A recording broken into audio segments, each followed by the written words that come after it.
October 26th here in Seoul, and I'm Kim Dabi. We begin with these stories making the headlines at this hour, starting with the summit between the leaders of South Korea and Qatar. President Yoon Suk Yeol and Emir of Qatar Tamim bin Hamad Al Thani agreed that the two countries can move forward and sharpen their cooperation, especially in the defense and energy sectors. That includes deals worth $3.9 billion for 17 LNG carriers.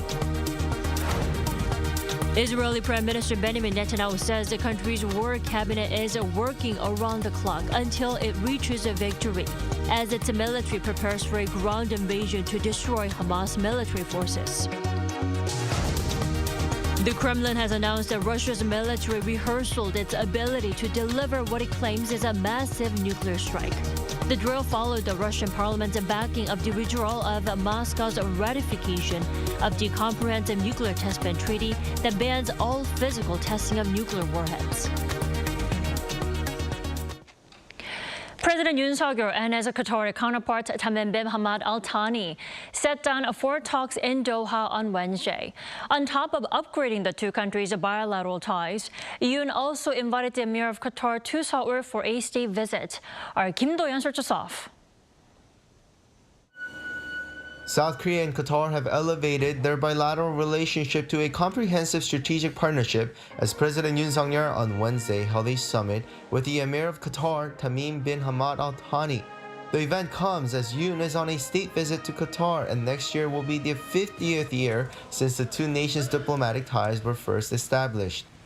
The two leaders have agreed to strengthen diplomatic and security communication channels and to further expand defense and defense industry cooperation based on the newly signed MOU on arms cooperation.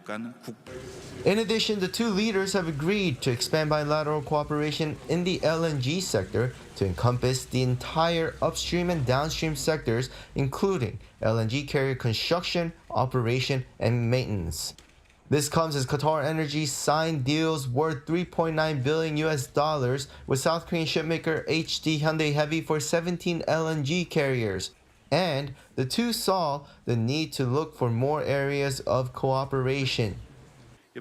Furthermore, both leaders acknowledge the need to expand substantive cooperation in various fields such as infrastructure, investment, agriculture, shipping, culture, people-to-people exchanges, and healthcare.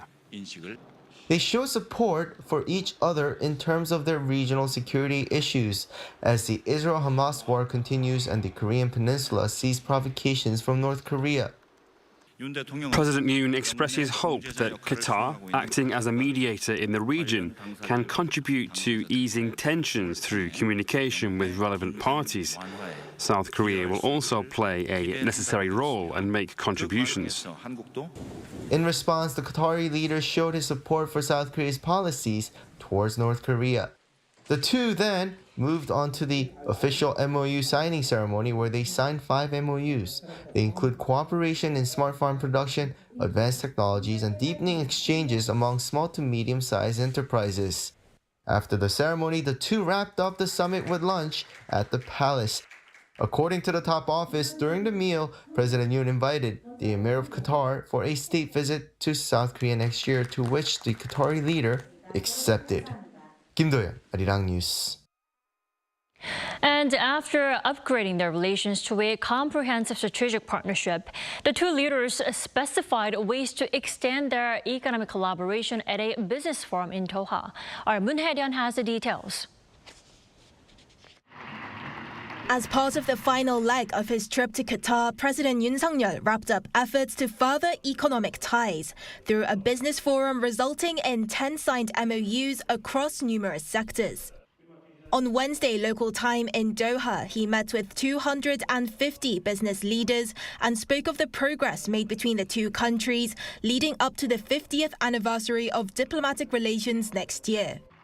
He pointed out that Qatar and South Korea have contributed to each other's economic development through energy supplies from the former and infrastructure construction from the latter. The memorandums of understanding signed at this forum spanned across more than just energy and construction, extending to new businesses such as cosmetics and autonomous vehicles, signaling a future with greater cooperation between the two countries. 앞으로 AI를 한국과 카타르의 중점 협력 과제로 설정하여 민간 차원의 파트너십을 지원하는 한편 AI 디지털 규범에 대한 국제 논의를 우리 양국이 함께 주도해 나가야 합니다. With the two MOUs signed during the bilateral summit between the South Korean leader and his Qatari counterpart, this brings the total to 12 MOUs with Doha, worth over $4.6 billion. President Yoon wrapped up his tour of the Middle East with a total of 63 MOUs signed, worth $20.2 billion. Throughout the year, South Korea has hit what's being called a second boom in the Middle East, with $29 billion MOU deals with Saudi Arabia at the end of last year, and a $30 billion investment from the United Arab Emirates earlier this year. A playing field the size of $79.2 billion has been created for our companies wanting to venture out into the big three Middle Eastern countries. Another key takeaway from this trip was the deal cut with Saudi Arabia to build a crude oil reserve of 5.3 million barrels in the South Korean city of Ulsan by 2028. This comes as oil prices continue to fluctuate with conflict between Israel and Hamas, spiking concern over oil supplies. 문혜련, Arirang News. President Yoon Suk Yeol has wrapped up his nearly week-long Middle East trip, where he navigated his country's economic hurdles and worked on future economic plans. In what way was his visit to Saudi and Qatar a success? Let's turn to Professor Ha Jun-young this morning. Welcome back. Hello. Thanks for having me. Sure. Professor Ha, President Yoon Suk Yeol has pointed out that the scale of South Korea-Saudi constructive cooperation has expanded to $160 billion in just half a century. Now, first of all, how significant is this growth? Constructive cooperation between South Korea and Saudi Arabia began in 1973 when a Korean company won a contract for the expressway project between the two regions in Saudi Arabia, Al Ula and Kaiba. After that, the scale of constructive cooperation between the two countries has consistently grown.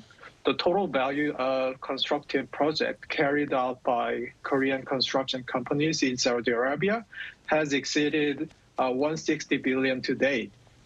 This accounts for a significant 17% of the cumulative overseas contract for Saudi Arabia. The primary reason of this growth in the constructive project in Saudi Arabia conducted by Korean companies is their advanced urban development capabilities. Right. Such a dramatic cooperation between the two countries has proven potential of their further cooperation in many other fields beyond oil and construction, right? Yeah, that's right. This is a great opportunity for Korean companies of world-class technological expertise and excellent capabilities in design and construction. In addition to the Saudi Japura gas processing facility project, many Korean companies have successfully completed other projects in neighboring countries such as Algeria LNG import terminal project in Kuwait and the Karbala refinery project in Iraq. And there are many projects are going on right now. Right, and I also like to point out how South Korea and Saudi are looking to broaden their collaboration on clean energy, which is a relatively new field for the two sides to work together. How will such a plan be a win-win pursuit for the two nations then?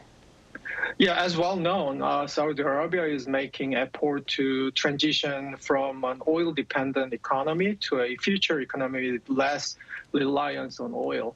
Both countries have been collaborating through public-private partnership to establish a comprehensive cooperation roadmap for the production, distribution, and utilization of clean hydrogen, per se.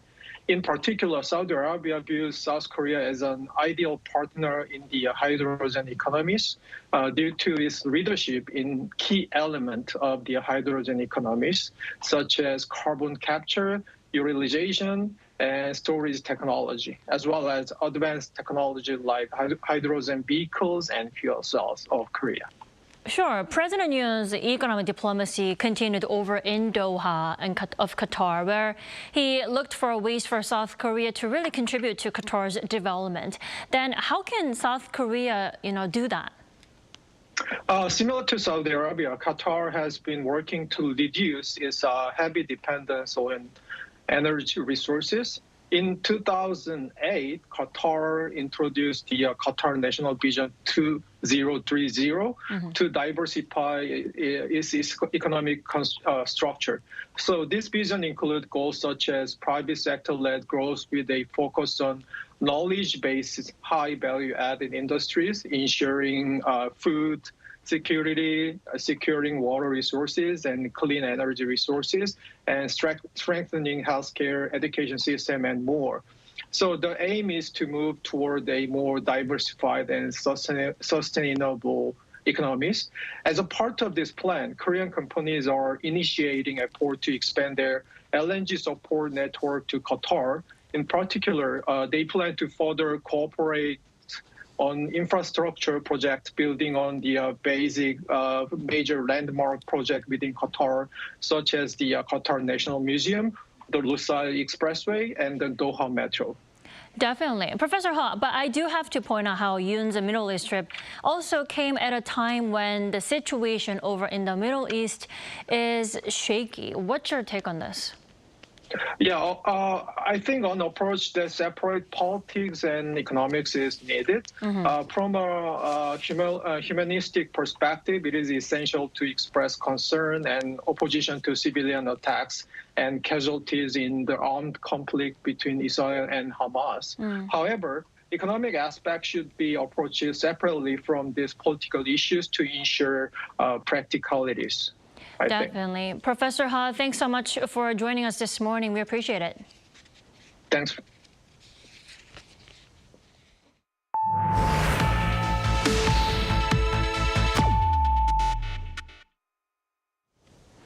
Israeli Prime Minister Benjamin Netanyahu says its military is preparing for a ground invasion into Gaza.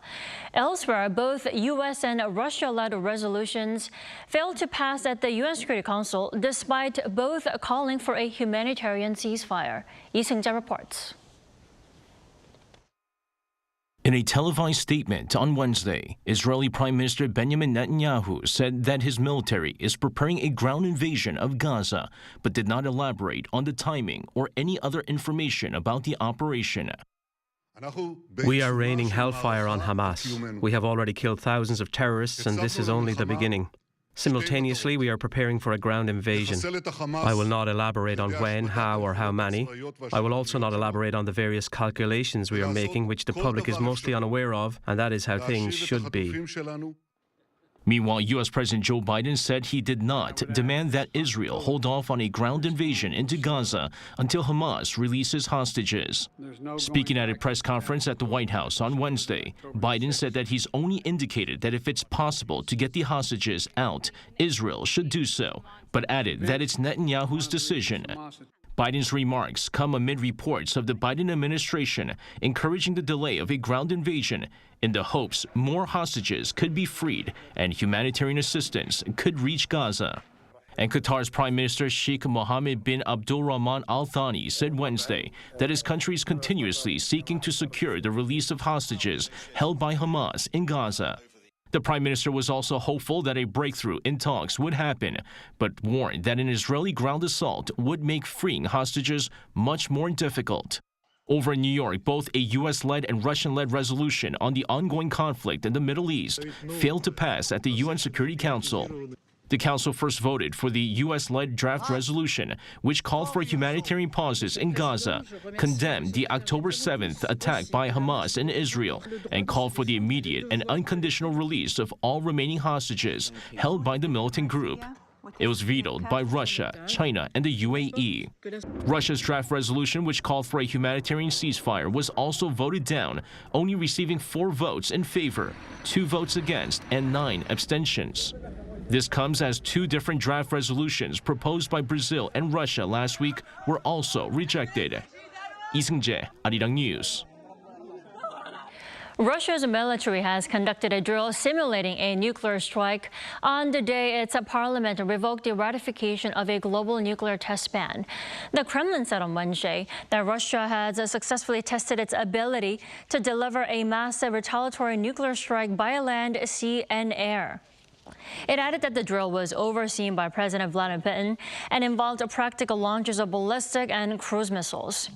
State TV showed Defense Minister Sergei Shoigu calling the drill a rehearsal for a massive nuclear strike in response to an enemy's nuclear attack. The training comes as Russia's upper house voted on Wednesday to de-ratify the Comprehensive Nuclear Test Ban Treaty, and that decision will now be sent to Putin for a final approval. Putin has said de-ratification would mirror the stance of the U.S., which signed but did not ratify the nuclear test ban.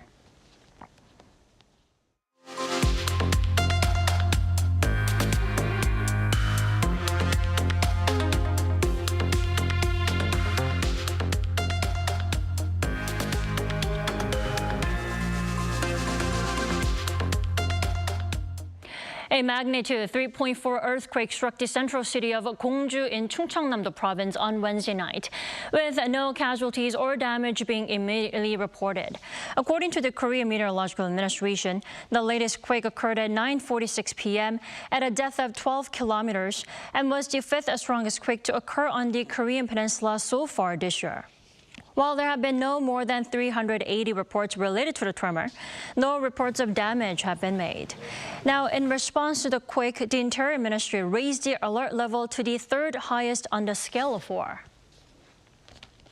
South Korea's economy has grown for 3 consecutive quarters this year.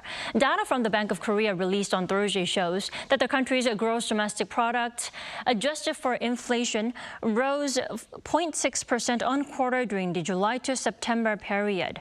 Now, this is the third quarter in a row that the nation has seen economic growth. The central bank said the growth was led by the increase in net exports, as total exports saw a higher increase than total imports on the back of a recovery in shipments of semiconductors as well as machinery and equipment. South Korea has never been this close to becoming a cashless society, with mobile payment services heavily implanted in our daily lives. And here's how service providers are tailoring their market strategies to attract more users. Our An Sung-jin has the story. As a tech-savvy country, South Korea is already well on its way to a cashless society. This was possible due to mobile or other payment services where customers enter a password to make payments, using bank account information previously stored on smartphones. With the simple shake or swipe of a phone, payment has become increasingly more convenient for smartphone users. A report released by the Bank of Korea showed that the daily usage of mobile payment services for the first half of 2023 increased by 13.4% compared to the same period last year. There are various mobile payment providers, including big fintech companies, credit card institutions, or mobile service providers, where non-traditional bank tech companies take up nearly half of the digital payment methods. There is a lot of competition and potential for growth in this market, but in the future it could become a market where only the most convenient payment service provider dominates. Samsung Electronics, where the user base for their mobile payment service, Samsung Pay, has been rapidly increasing, is looking to replace the physical wallet with a digital one. Credit card companies are also trying to meet the growing needs of customers. We're focusing on our open payment strategy where we can interchangeably use other credit cards on our platform. We're increasing the number of shops that accept KB Pay through partnerships with big tech companies and franchises while also making it available overseas. As such, these mobile payment services are now stretching beyond the borders of Korea. For our users to experience the same convenience outside of Korea, we're focused on expanding the number of available countries on our platform, including cross-border payments where tourists in Korea could also use their own national payment platforms. Our service is available in 48 regions, and we're continuing to conduct research in order to understand user preference. But venturing overseas brings its own challenges. As companies target overseas markets, I think an important factor is to be able to easily resolve any disputes with overseas service providers. It's different from when a customer has issues during a domestic transaction. How these different payment services develop is expected to further drive South Korea towards a completely cashless society. An Sung-jin, Arirang News. K-pop idol G-Dragon is under police investigation for alleged drug use. Incheon Metropolitan Police Agency said on Wednesday that they're investigating the former leader of the K-pop band Big Bang, whose real name is Kwon Ji-young, on charges of using illegal drugs. The police said G-Dragon's case is separate from the case involving Parasite actor Lee Sung-kyun, but gave no further details. G-Dragon was found to have illegally smoked marijuana back in 2011, but was not formally prosecuted. Last week, the police said they had launched an investigation into 8 people, including actor Lee, over suspected drug use.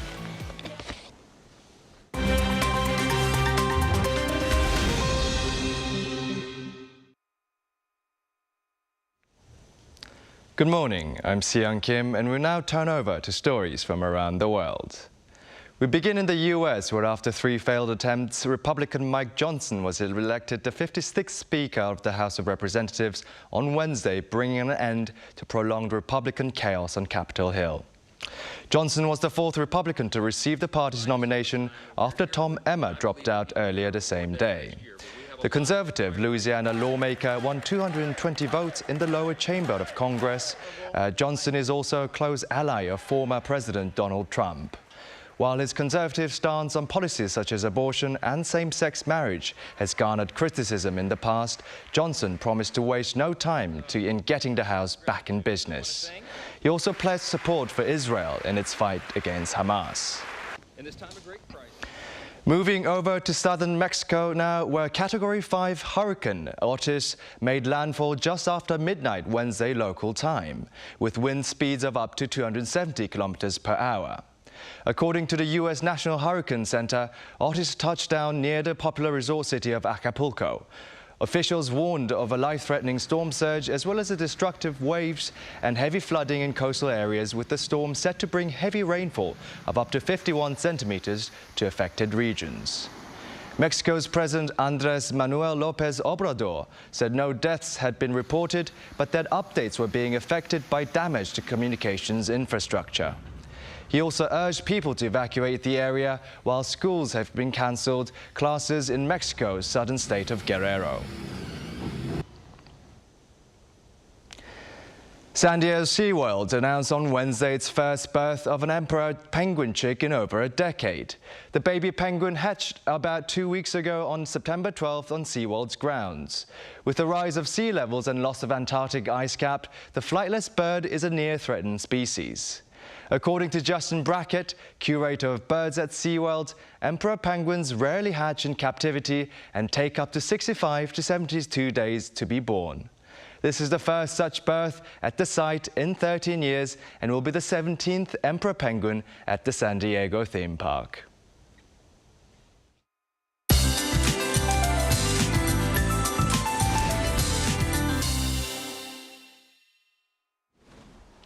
Good morning. Inland areas are shrouded in a thick fog that's making it look like there is a layer of dust covering the scenery, but dust levels are in a normal range in most places, maybe just a tad higher levels in Incheon and Gyeonggi-do. Meanwhile, central areas are set to receive rain this afternoon, so please have an umbrella handy. Meanwhile, Gyeongsang-do provinces and their neighboring regions can have a rain-free day, basking under the sunny skies. Friday morning is poised to bring a big temperature drop. Brace yourselves because we are talking a low of 8 degrees in Seoul. That's 7 degrees Celsius lower than today's wake-up temperatures. So morning commuters, make sure to layer up for Friday. This afternoon, Seoul tops out at 21 degrees, while Gwangju and Busan sees highs at 23 degrees Celsius this afternoon. Looking ahead, eastern parts of the country should keep an umbrella handy for tomorrow. But here's a bright note for those with weekend plans. The weekend promises a radiant dose of sunshine nationwide. That's Korea for you, and here's a look at the international weather conditions.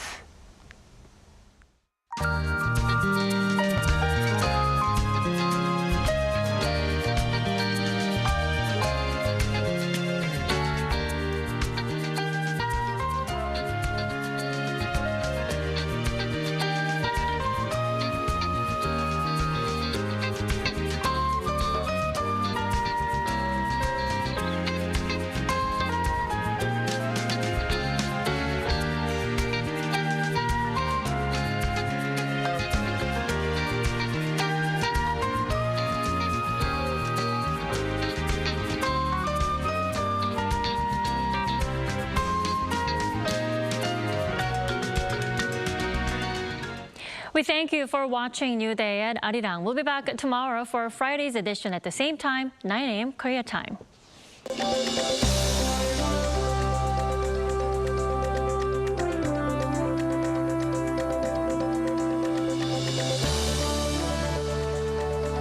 하나, 둘, 셋. Hey, Mr. Cupid, who's mine? Make sure you listen to what I say. I may be stupid or quite naive.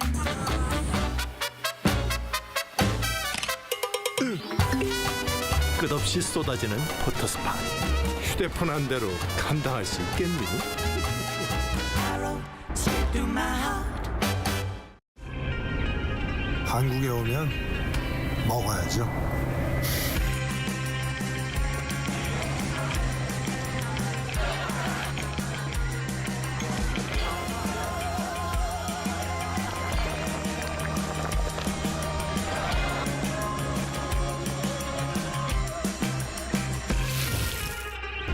먹어도 끝이 없는 나라. 감당할 수 있겠니?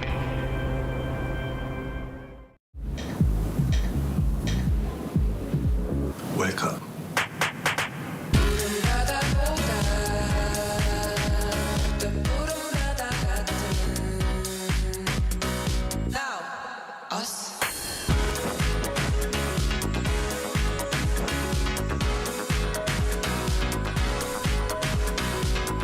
엄청난 에너지를 춤으로 뿜어내는 나라. 감당할 수 있겠니?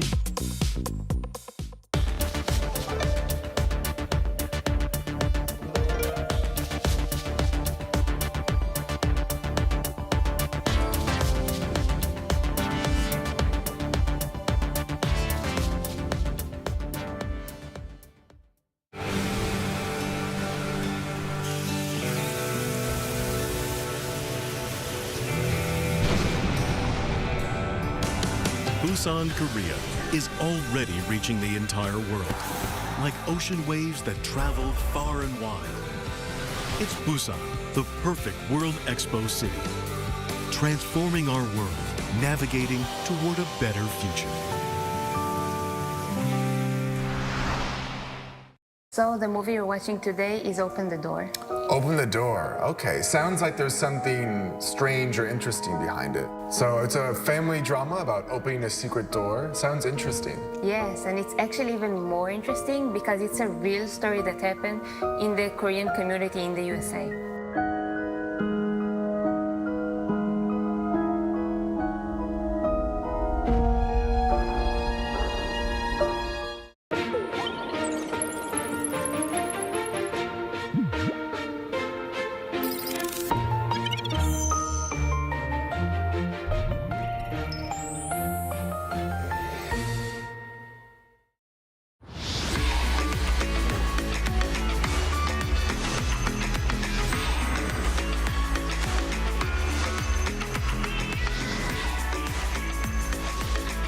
Lotte takes a new leap beyond its boundaries.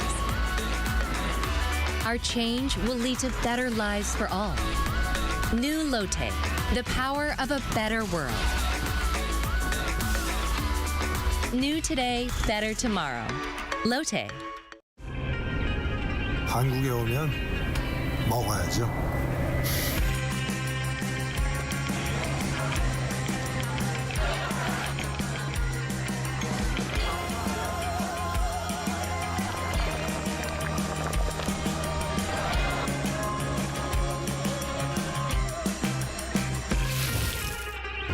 먹어도 끝이 없는 나라.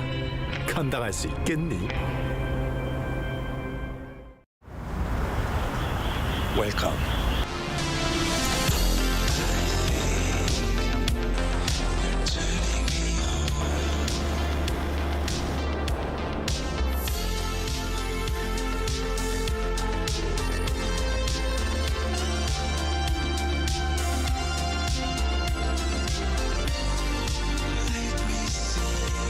(24시간) 불이 꺼지지 않는 나라.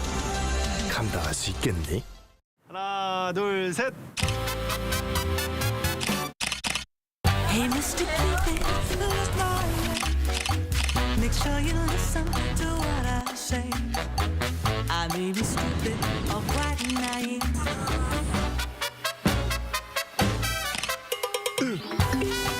끝없이 쏟아지는 포토스팟. 휴대폰 한 대로 감당할 수 있겠니? Arrow straight through my heart.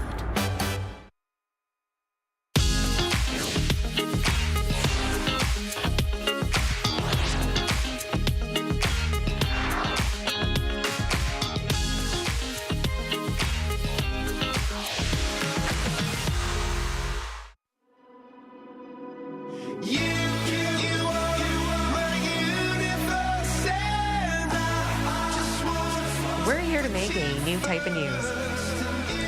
New insights, new styles, and new topics every day. We are News Generation. Making news just for you. It's October 26th here in Seoul. I'm Shin Yeun, and you're watching News Generation, where we discuss the latest issues concerning our generation. Joining me in the studio is Nal Song. Good morning. And Park Ki-hoon. Thank you for having me. Now, both are here to speak on behalf of people in their 20s and 30s and share their own insights. As usual, let's start with our news feed, which covers different hashtags and news items that have been trending on social media over the past 24 hours. It turns out that the number of books at all 10 national university libraries had exceeded the recommended amount. Some universities, like Kyungbuk University, had double the amount with over 3.4 million books. Lawmakers are currently looking into ways to better manage the total amount to reduce waste. And South Koreans are feeling less safe in regards to crimes like robbery and sexual violence. According to a public safety survey in 2022, where people were asked to rate how safe they felt against such crimes, the average score was at 83. That was down 0.4 points compared to a year earlier. And moving on to news in Israel. Israel has drafted more than 300,000 reservists to join the war against the Hamas militant group. Israeli reservists have criticized their Prime Minister Benjamin Netanyahu over his son staying in the United States amid this conflict. Netanyahu's son Yair is 32 years old. He reportedly moved to Florida earlier this year after being sued for defamation. Now, Israelis have expressed their rage over Netanyahu's son seemingly enjoying his life at Miami Beach while their friends and family members were out fighting on the front lines. And Israel's army is made up of a large proportion of reservists who have completed compulsory national service. They can be called up for duty until they reach the age of 40. Now, some who had been abroad even flew into Israel to help their country at what they called a critical time. So hearing this news story, what were your thoughts, Ki-hoon? Honestly, I think it's bad timing and also a missed opportunity at the same time.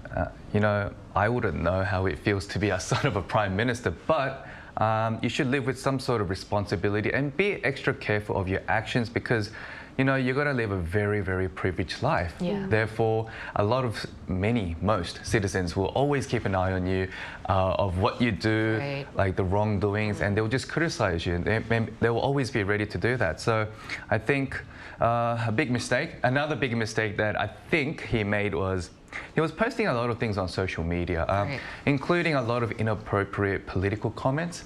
So, at this time, he could have obviously chosen to keep a low key, but he was wandering around, enjoying his life, which is not the best time. He wasn't doing the best being under the low radar. He showed his life living in Miami, whereas like his home country, a lot of innocent civilians out there are dying, and also reservists are risking their lives, actually spending money to go back to their home country. Now, what do you think about this news story? We often mention this on the show. I think the kind of the spirit of the millennial and Gen Z is you do you, but I do think that if I were, even just as a Korean citizen, I am angered by this act. And like Hyun was mentioning, it is kind of insensitive that he would be posting all of these things at this time. And like he was mentioning, being a son of somebody is not something that you chose to be, but it's also where you are at life. It's what I guess life has dealt you with. And so kind of navigating that in a wise way, it would do him better as well. It would do him better. And I completely agree with all the Israeli reservists out there. It is a critical time that Israel is facing right now with the war ongoing and the death toll climbing up on both sides. But until then, until we see more developments, that was our news feed for this Thursday. And let's switch gears to our main discussion topic of the day. My AI voice secretary will be introducing something that a growing number of to-be married couples are signing before tying the knot. To find out what that is, take a listen. Prenuptial agreements, or prenups for short. These are written contracts signed by two people before they get married. Usually, The parties involved write down all of their property and any debts they owe. They also spell out each person's property rights during and possibly after their marriage, in case they get a divorce. Prenups are often seen as something used by the rich or celebrities. But now we're seeing more young people, especially in Korea, sign them before tying the knot, and not just about their finance or assets. Instead, young couples are writing down small details, ranging from who should do what type of house chores and what their roles will be once they have kids. As my AI voice secretary just explained, we're seeing a growing number of millennials and Gen Z write prenups or contracts before getting married. And this has actually been more common abroad right now. Right. I mean, we've seen this trend, but also we've been saying that it's kind of a growing trend here in Korea. But let's talk about prenuptials to start with. As we mentioned, prenups or prenuptials are basically a document which states your estate or property. So I guess it was kind of for the rich, the celebrity, to divide their assets when and if they do get a divorce. But I do think a lot of the millennials and Gen Z are not against the idea of divorce if it is necessary, and they do value boundaries, they value the personal spaces, and we have this value of individualism. So I think that's why a growing number of people are making this. What do you think about that, Kyun? Honestly, I've never really thought about signing a prenup, only because I didn't really deeply think about getting married in the first place. But I think for many millennials and Gen Zs, it's a very important step to take before you really fully commit yourself to another person, perhaps for the rest of your life. And according to a survey conducted in the US, 50% of adults are open to signing a prenup. And I think one explanation could be this growing trend among younger adults, not just Americans, but also Koreans. They're getting married later in life, meaning they're more likely to have individual assets. Right. So I think this is just one way to kind of financially protect yourself and be, I guess, better prepared for the worst possible scenario. And also because the concept of divorce, nowadays it's become a bit more normalized and a bit more accepted in society compared to the past. And you mentioned, like, it used to be such a common thing abroad, especially in Western countries, but now we're seeing a lot of youngsters write them in Korea. So Kyun, tell us how prenups are being used here in the country. It's becoming very popular in Korea nowadays, but prenups in Korea actually don't have any legal force compared to other countries. So it can be only used as legal evidence to support one's case filing for a divorce. So unlike other countries, prenups in Korea can be seen as like a mutual agreement between pre-married couples to follow a set of list of things like splitting housework, taking care of the children, and even settling religious disagreements, and which Naya will explain further very soon. And I think this in turn could encourage a more healthy and understanding marriage life instead of, I guess, thinking too ahead of getting divorced. I mean, who thinks about breaking up, getting into a relationship? Exactly. So I know marriage it's a big thing in life, but before you get married, if you think about, hey, what if we get divorced? How are we going to split our assets? Thinking too far ahead, like in that negative sense, I'm not sure if that's the best option, but if that floats both people's boats, I mean, do it. I know, as long as it's agreed upon both parties, I think it's okay. And as you mentioned, in Korea compared to other parts of the world, prenups don't have that legal effect. Maybe that's the biggest difference there. Now, would you like to explain to us, like, what millennials and Gen Zs are writing in these prenups? And also, did you write one before getting married? Let's get into that. So while everyone is planning for their future, they're kind of wanting to prepare for every possibility. And like we said, we don't want to think about a breakup while, you're preparing for your wedding. It sounds bad, but people are saying it's kind of a realistic step to do because, marriage is more about more than just romance. It's also about realistic things that you have to deal with. So while that sounds sad, divorce rates have been going up and the odds are not always in favor for a lasting marriage. So the younger generation started incorporating more conditions, like Hyun was mentioning, into these so-called marriage contracts, more so a marriage contract than a prenup. Let's take a look at the screen. So these are kind of the list of things that people put into their contracts, I guess. For For the most part, until now, prenups have been about, like we said, estates, properties, and cases of divorces because they have so much money. But these are some other categories that people agreed to sign on. So there's things like management of living expenses. Like, are we going to split them? Are you going to, use your own account, or are we going to have a joint account? Who's going to do what kind of house chores? Like, will you do the dishes? I'll cook. Or as more and more women are taking on roles outside of the homes, they're trying to split that more evenly. And whether or not you will have children, and if you do have children, who's going to take what part in raising the child? And last, in Korea, how will you support the parents? Because a lot of times parents end up living with their kids in their older ages, or they might end up in the old people's home. So kind of plans around that. The in-laws. The in-laws. Yeah, navigate that. Exactly. So we're seeing a lot of young Koreans, though some are writing prenups, and though they don't have legal effect, and it really regards like assets and finances, we're also seeing a growing number writing pre-marriage contracts that involve all these different categories, whether from how to share the allowance or how to better deal with in-laws. So it's no doubt that we're seeing this type of our generation write very detailed conditions before getting married. But before continuing our discussion, let's hear what our viewers think about writing a similar contract like that before marriage. Take a look at the screen to find out what 3 of them had to say. Let's start with Hannah. Hannah said, a prenup is like a roadmap. It helps you and your partner navigate your financial future together and make sure that you're both on the same page. It's like having a GPS for your marriage. And Tobiad said prenuptial agreements are usually put into place when there's a large financial imbalance between the two parties. That being said, I feel that we place too much emphasis on wealth, while the most important part is that the two people can get along in the long term. Kite said, I think that those provisions are perfectly acceptable, and in an ideal world, couples would agree to them without ever making a fuss. Now here in the studio, I'd like to ask you guys the same question. I think you briefly mentioned that as long as the two boats float, it's fine, but are you for or against writing prenups or very detailed contracts before getting married? Honestly, I'm a little against writing all these prenups because it seems too formal and somewhat business-like between two people who merely just love each other for who they are, not what they are, how much they own, their position, their title in the social hierarchy, whatever. And I mean, it is true that you don't want to be in debt or split your personal assets like once you do get divorced, or if you choose to split up. However, I think being binded by so many different conditions, restrictions, I think defeats the whole purpose of getting married. Perhaps that's why I'm still single for now and just enjoying the freedom I have when I can. Right. But marriage is definitely important, and I don't want to admit this, but I've seen this, I've experienced this indirectly.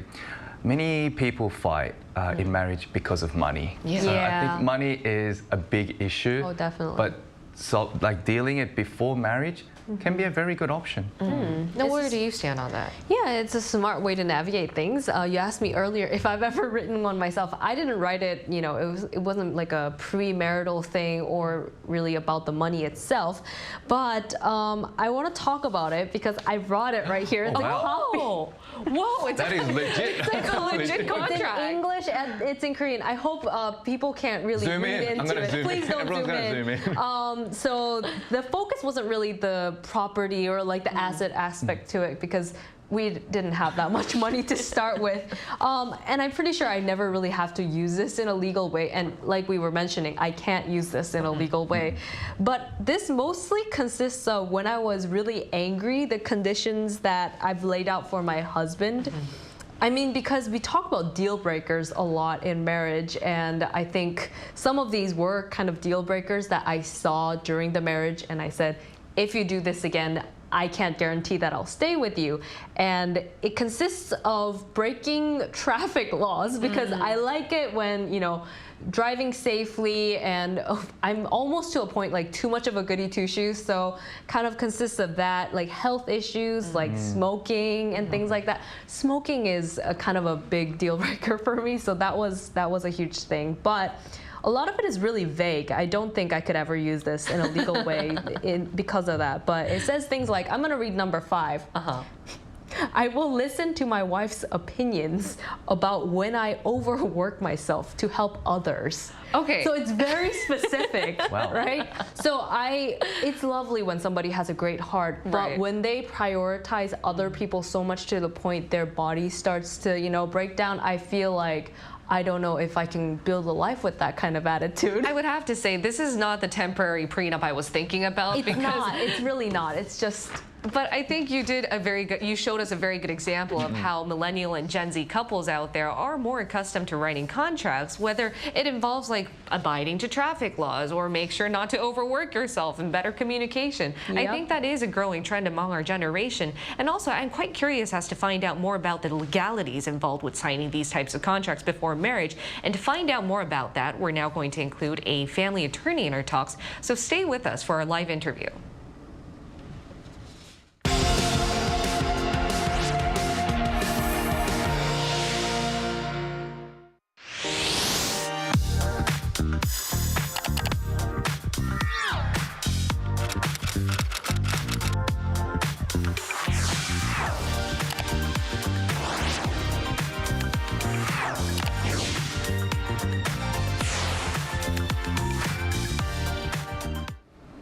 We're now going to include a family attorney in our talks. It's Chun Sumi. Great to have you back on our show, Sumi.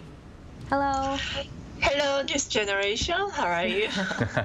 Nice to have you back. So, Sumi, as usual, I'd like to ask you the first question. Because you're a family attorney, I'm quite curious as to whether you've actually seen more of your clients ask for legal advice before signing a prenup. And if so, why do you think more millennial and Gen Z couples are doing this? I think it's because millennials are more practical and stable than other generations, and they value happiness in the present over the future. They also have high expectations for themselves because they are more educated and socially diverse than their parents, I think. But the global economic downturn and the coronavirus has created a number of challenges for the millennials, and this has affected their marriages. Especially in the case of millennial and Generation Z, they tend to manage their own property and income even after marriage. And they thought they wanted to sign a prenup in advance to reduce disputes with each other. Now, before we go on to the second question, Sumi, I have a question. Did any of your clients come up with you with contracts like Niall showed us here in the studio? Do you see my contract just now? Yeah, it's my first time. Show the prenup, the kind of details, small Signed Korean and in English. And the real estate that could be possible, but include the smoke. It's very the rare case to me. So that's very interesting. How amazing she is, I think. Wow, thank you. I'm so flattered. I don't know if this is a good thing, but I just want to ask, because Kyun briefly mentioned that most prenups in Korea don't have any legal force. You just mentioned that if this were in the States, it might work. But does this mean that we can change the clauses of a prenup after marriage and it still might help us? That both true and false in some ways. Under the Korean family law, the legal effect of prenup is limited. The prenup is called the couple property contract under the Korean family law, and it has the effect of separating the unique property that each had before marriage registration from the joint property of the couple.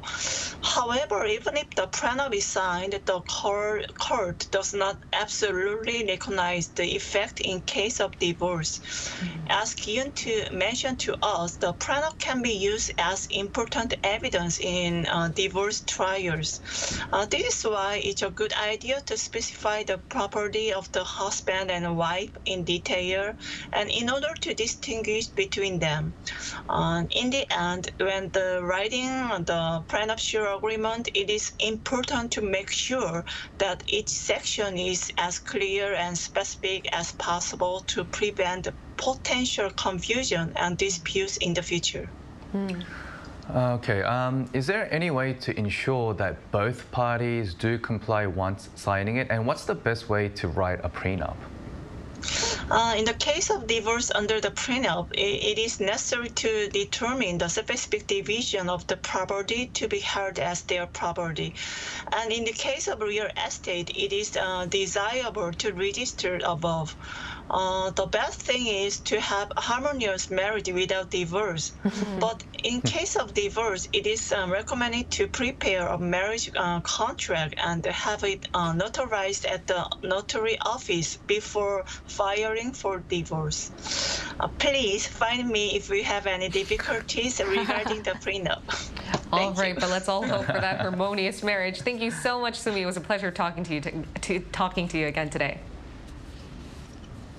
Thank you. All right. Now, as a final note, how would you guys like to see this prenup trend, or I would just like to say pre-marriage contracts, basically, go on from here now in our generation?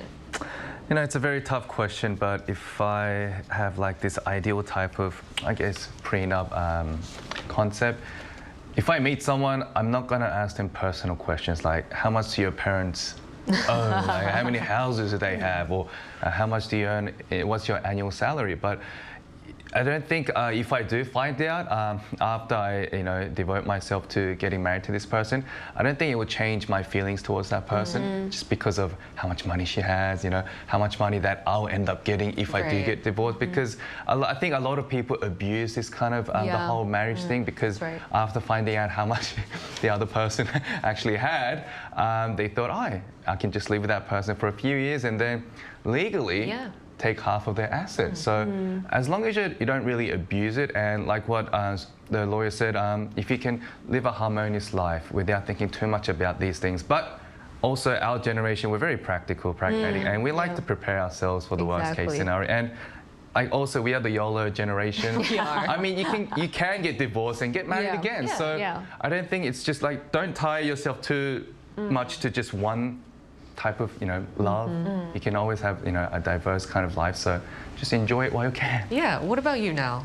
I know I feel like I'm always the super idealist person at the end of the show, but ideally you want somebody who would give 50% in and the other person to give 50% in, so that it really is 50-50, and maybe by the time you do decide to unfortunately split ways, that you wouldn't feel so robbed of somebody taking 50% of something that you built together, like whether financially or just helping out in the home, emotionally. Everybody should be giving their best at a marriage, and hopefully if you do have two people giving the best at the marriage, people won't get divorced. Exactly. So I just want everybody to be in healthy marriages if you are in it, because divorces are not easy. It's not easy. I don't know, but the legal procedure is too tough. Yeah, exactly. But I might be a bit more idealistic than you. I think people should give in their 100 each, and then bring 200 on the table. And I think this episode, though we're not trying to promote marriage or say everyone needs to get married, as you mentioned, Q, there's so many different types of relationships out there. But if you do decide to commit to marriage, I personally think that you need to remember the sanctity of it, and that hopefully, though it's a very pragmatic way to sign off these contracts and stuff like that, it's also always important to understand that you need to be bringing as much to the table as the other person is. Exactly. I'm going to bring in 200%. 200%. Wow. Awesome. Now, until then, we'll be here every day from 9:30 to 10 a.m. Korea time, bringing you more topics young people are talking about. Special thanks to Nalsong. No problem. And Park Ki-hoon. Always a pleasure. All right, and thank you everyone for watching. We'll see you tomorrow. We are News Generation.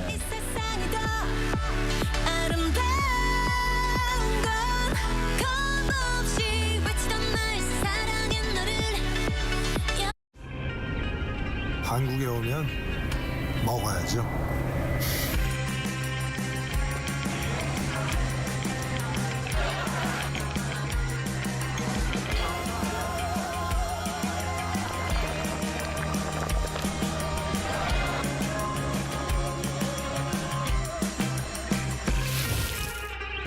먹어도 끝이 없는 나라. 감당할 수 있겠니? 하나, 둘, 셋. Hey, Mr. Cupid, who's mine? Make sure you listen to what I say. I may be stupid or quite naive.